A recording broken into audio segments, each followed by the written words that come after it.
On continue maintenant avec Marc Bédard, le président et fondateur de Lion Électrique. Bonsoir, M. Bédard. Bonsoir, M. Filion. Alors, gros investissement, grande annonce aujourd'hui qui vous permet quoi? Est-ce qu'on peut dire que ça va doubler, tripler la taille de Lion Électrique? En fait, ça nous permet tellement de choses. Ça nous permet d'avoir un contrôle complet sur nos batteries. Puis la batterie, là, c'est un des éléments les plus importants sur le véhicule. Donc, ça nous permet une réduction de coûts dans le futur. Ça nous permet de sécuriser nos approvisionnements.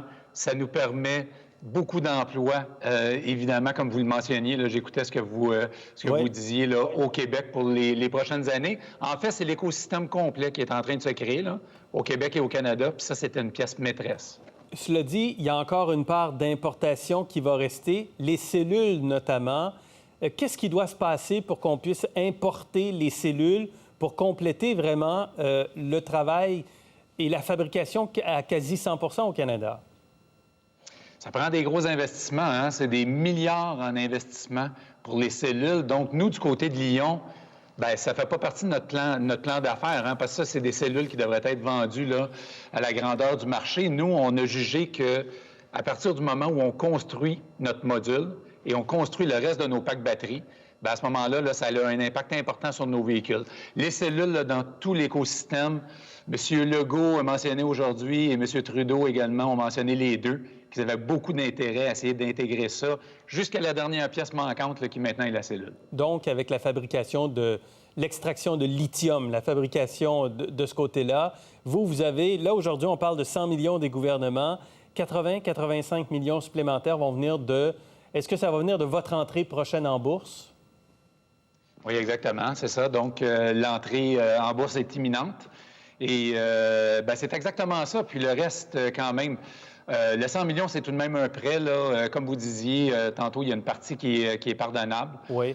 Donc, qui est un incitatif là, pour les 20 prochaines années à, justement, comme vous disiez, là, garder le siège social au Québec. Il y a aussi une question de capacité de production et tout ça, mais il faut quand même rembourser ces prêts-là là, au fil du temps. Il faut rembourser presque l'essentiel des prêts, mais il y a une partie effectivement pardonnable où vous n'auriez pas à rembourser si vous respectez toutes les conditions. Est-ce que vous auriez préféré une prise de participation de la part de l'État plutôt que des prêts ou des subventions? Écoutez, c'est une bonne question. Moi, je vous dirais que la formule actuelle, je pense qu'elle est gagnante pour la société. Également, c'est un prêt, en grande partie. Le prêt va être remboursé. D'un autre côté, ça donne vraiment un coup de main pour rétablir ça. C'est pas facile d'investir 185 millions dans une usine de batterie. Hein. C'est un gros projet, c'est 5 gigawattheures. Donc, ça nous a permis d'y aller vraiment avec une grande capacité de production. Moi, je vous dirais que je pense que la formule qui a été trouvée, c'est une belle formule. C'est une formule qui est remplie d'incitatifs également là, avec la portion pardonnable qu'on parlait, mais qui est très juste également, je trouve, pour la société. C'est la première fois qu'il y a une usine comme ça qui se fait au Canada, donc c'est très innovateur. Je pense que la formule est la bonne. On apprend aussi aujourd'hui qu'en Europe, que Volkswagen va construire au moins 6 grandes usines de fabrication de batteries. Tesla fait des grandes usines également. Comment vous faites face à cette concurrence-là des grands fabricants du monde? Bien, vous regardez, ces fabricants-là, c'est principalement pour des voitures. Et ça, c'est autre chose. On a Tesla qui dit qu'il va se lancer à un moment donné au niveau du camion. Donc, il y a de la compétition. Moi, je fais le très bien par rapport à ça parce que, c'est bon, parce que c'est l'électrification des transports qui s'en vient. Mais chez Lion, ça fait quand même 10 ans qu'on est investi dans l'électrification des transports. On est extrêmement avancé. Et là, on pense qu'en contrôlant tous ces aspects-là du pack batterie, parce qu'on parle de coût, hein, de pack, mais on parle aussi d'approvisionnement en batterie dans les prochaines années, là, qui pourrait devenir un certain défi. Puis également, quand on amène ces packs batteries-là sur des véhicules lourds, bien, il faut les intégrer de façon harmonieuse sur les véhicules. Et là, la forme du pack batterie a énormément d'importance. Donc, c'est pour ça que c'est très important de faire ça. Je ne suis pas du tout surpris de l'annonce de Volkswagen aujourd'hui. Ouais. Je pense que Tesla va aller encore plus vite. Et pour nous, ce n'est qu'un début.